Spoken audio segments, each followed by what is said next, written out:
такие видео. Походу, вы уже соскучились по моим кринжовым видео. Но это не важно. Я хочу объяснить одну ситуацию, почему я не был доступен эти 2 недели. Расскажу вкратце. Мне 15 сентября пришла повестка с армии. Я думал, ладно, херня, разберемся с этим. Но в первый день, когда я вышел на работу 18 сентября, только прилетел с командировки с Таджикистана, мне звонят 2 военкомата с Астаны и с Алматы. Я не знаю, почему мне с Астаны звонили, хотя я не прописан в Астане, я прописан всегда был в Алмате. И говорят, почему ты не появляешься? Я им объясняю, то, что меня нету, потому что я сейчас не нахожусь в стране.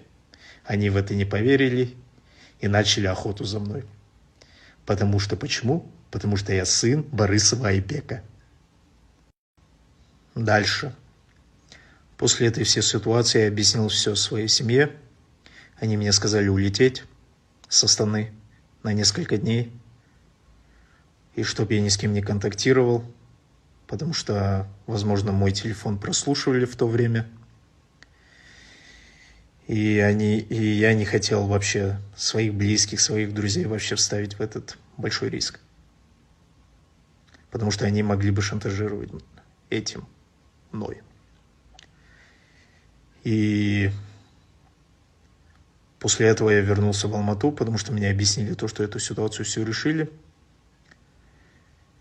И я буду негоден до весны по документам. А так вы, походу, когда открывали мою сторис, думали то, что Айс сейчас выложил свой дебильный контент, который мы любим. Он будет. Вот, я сейчас это даже снимаю. Потому что я должен все-таки поднимать вам настроение. Потому что вы все на меня подписаны не потому, что вы меня знаете, а потому что вам нравится смотреть мои дебильные сторис.